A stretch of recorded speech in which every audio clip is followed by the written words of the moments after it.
Welcome to the Vegas Voice Celebrity Corner. I'm your host, Evan Davis, and I will be bringing you behind-the-scenes interviews with performers and entertainers here in Las Vegas. Today I have a world-renowned singer, sung all over the world. That's what world-renowned may mean. Genevieve Dew. Welcome, Genevieve. How are you? I'm good. How are you? I'm great. I don't know what world-renowned means, No, but I thought I saw those words there, and I figured better than just saying nothing, I would just say that. So what's going on in your life now? Oh, all kinds of good things. You know, I'm at the Italian American Club on Friday nights there, having a great time. And I'm working on a couple videos. I finally did a recording of a Christmas song that I've been wanting to do so I can start my CD. And I'm finishing the other CD when Tex Richardson. Do you remember Tex Richardson? You know what? Yes and no. I mean, I know the name and everything else, but I really don't know. He was wonderful. He was Lola Falana's musical director. He was a writer, a composer, orchestrator, nicest guy. And he and I had started recording on my third CD.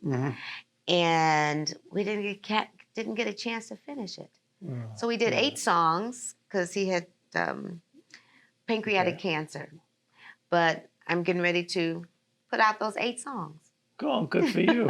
Good for you. Let's go back a little in time. Okay. I know you're from St. Louis, is that correct? St. Louis, Missouri. All right. What do they call St. Louis or St. Louis? St. Louis. St. Louis, Missouri. St. Louis. So tell me how your life started there. Well, my grandmother was a gospel singer. And I also played piano when I was little. Mother said, you must learn an instrument until we graduated from high school. And my grandmother would sit me at the piano, sing a gospel song as I try to keep up with her. And as time went by, her pianist, Arthel Cassell, he was like a black Liberace, wore the fancy jackets and ruffles and everything. He took me around St. Louis at 17. And I was wearing prom dresses.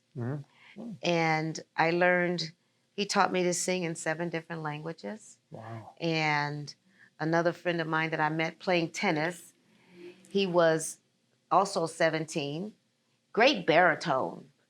And we would just clown on the court and he'd say, hey, come on over here. So he took me to the St. Louis Opera House Symphony and didn't really have to audition. God just gave it to me naturally. Well, I know that's for sure. But you sing other genres and things than gospel. Absolutely. When I moved to California, I had an opportunity to work with Nancy Wilson and Johnny Hammond Smith, the organ player. And they took me from opera to jazz, gave me the technique. So I can sing some opera, some jazz, some Broadway, pop, R&B, some gospel. Is there any one that you prefer or enjoy? You know, I really enjoy, I like pop and I like jazz. What I love about the jazz genre, because I love lyrics and I love telling a story. And when I can tell the story and get the point across, there used to be a restaurant in Henderson. And I was singing there one day and I was singing a Funny Valentine. And after I finished the song, this old guy, he was sitting way back in the corner. He says, young lady, come here. And I said, yes, sir. He says, I've heard that song sung thousands of times, but now I understand it. Well, and it really made me feel good, you know? And I'm like, okay, you know, he's 80-something years old telling me that. So it was really cool. Good. Talking about, the jazz and things along those lines, you did a show at the Smith Center, Cabaret Jazz. You did the Billie Holiday show, or whatever the name of it was. Yes. It was Emerson Bar and Grill. Tell us a little about that and how you prepared for that, because you did more than sing. You were acting also in that. Yes. It wasn't easy. And it was easier because I did it 5 times at the Smith Center. But you know, when I started reading the script, I don't know, I was just feeling her pain. And I loved the music. So I just went into like another mind. And what I really enjoyed and was happy to hear when some of my colleagues came to the show, and they would say, soon as you put your foot on the stage, you were not Genevieve. Mm-hmm. And that was really, really good. And I will say this, I was auditioning for Menopause. Mm-hmm. And I met the guy who did the Broadway show, Emerson Bar and Grill, in New York with Audra. And I had to brag a little bit, right? So they said, oh, he produced blah, blah, blah at Emerson Bar and Grill with Audra. I said, really? Well, there were some people there at Smith Center from New York who saw the show. And after the show, they were telling me, says, you were better than Audra on Broadway. And I'm like, yes. Okay. Well, book me there. Yes, then. Come on. absolutely, Yeah. absolutely. You know, so I had to tell the producer, let him know that too. Well, why not? Yeah. Yeah. Did Billy, was she the biggest influence in your singing career, or who was? I think I had several, maybe 5 singers that I really admire. Johnny Mathis. I've seen him 6 times in concert. Whitney Houston, Anita Baker, Diana Ross, and Barbara Streisand. And of course, Mahalia Jackson. Yeah. You know, and I would just look at all these wonderful singers and not imitate, but at least learn their technique. And that was most important to me. Yeah. How do you prepare? I mean, when you go on stage, I mean, what kind of preparation do you have, if any? I mean, I don't know. You could probably just walk on and knock it out, you know. When I'm doing a show, I rehearse a lot at home. And I move from room to room in the house because every room feels different. And once I can't say learn it, there's a difference between learning and knowing. Once I know my show and I get there to backstage waiting, I do stretches, you know, I think about what's inside and I do my stretches and warm-ups and deep breaths. Yeah. I watched this thing with Dolly Parton and Johnny Carson. Oh, I shouldn't say that. It makes me tell my age a little bit, but and he was asking her, does she still get nervous? And she said, yes. He says, if you don't get nervous for a performance, I know. Yeah, it's not good. Yeah. I know. Do you write? I have written. I haven't done it in a while. I need to get back to it. On my 3rd CD, I have one of my original songs. Yeah. That Tex Richardson arranged for me. And it's really hot. They played it over UNLV. And I was like, wow, that's really good. Oh. What's the name of that original? It's called Stay. Stay? Yeah, Stay With Me Tonight. Stay With Me Tonight? Yes. Hum a couple of bars? Or, and it's funny, when you write a song, sometimes it's a R&B tune.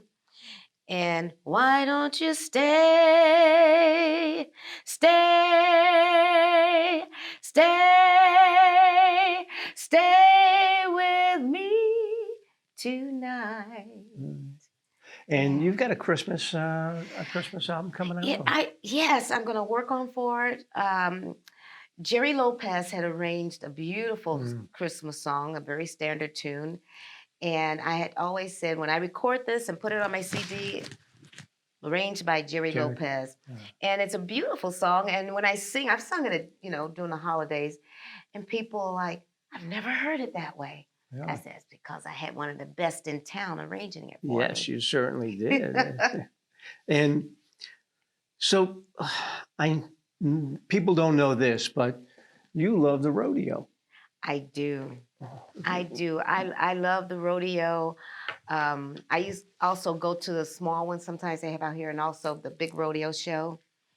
And what's really cool about it is when you're up close. I mean, I've been in the crowds with the bulls, watching the guys get on top of them, really? And I'm just really making sure, people say they're using prods, but they don't. These bulls are bred just to be crazy like that. And they're massive.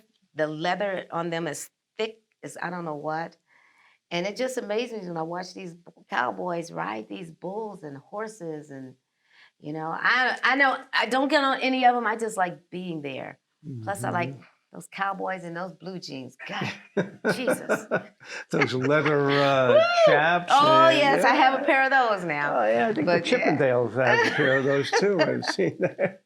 Oh, But yes, the rodeo is really cool. so what do you, what would, if you had to do, I ask a lot of people this, Okay. you had one song, you're singing in front of whoever it may be, Mm-hmm. you can only pick one song, what would that song be? I think I would choose One Moment in Time because the lyrics in that song are so meaningful, and it's a type of song and lyrics that says no matter where you are in life, if you get that one moment Mm-hmm. to fulfill your dream, that's all you need. Yeah. Yeah. Actually, no, there was a few years back, we did an interview at some other place. And I think that was a song that you did for a live audience we had at that time. Was it one in Henderson out there? No, one on Charleston in Summerlin area. Oh, yes. I think. I love lyrics, and I sing songs because they mean something to me, especially songs like that. Mm-hmm. They just mean a lot to your life. Yeah. And it gives you inspiration and drive. And you just think about that one moment. Mm-hmm. You know, I've had a lot of those moments. I'm waiting for some more. I'm Okay. trying to make them happen. Okay. Well, if you could put together your ideal show, other than the Billie Holiday Barn Mm-hmm. thing, what kind of show would you put together?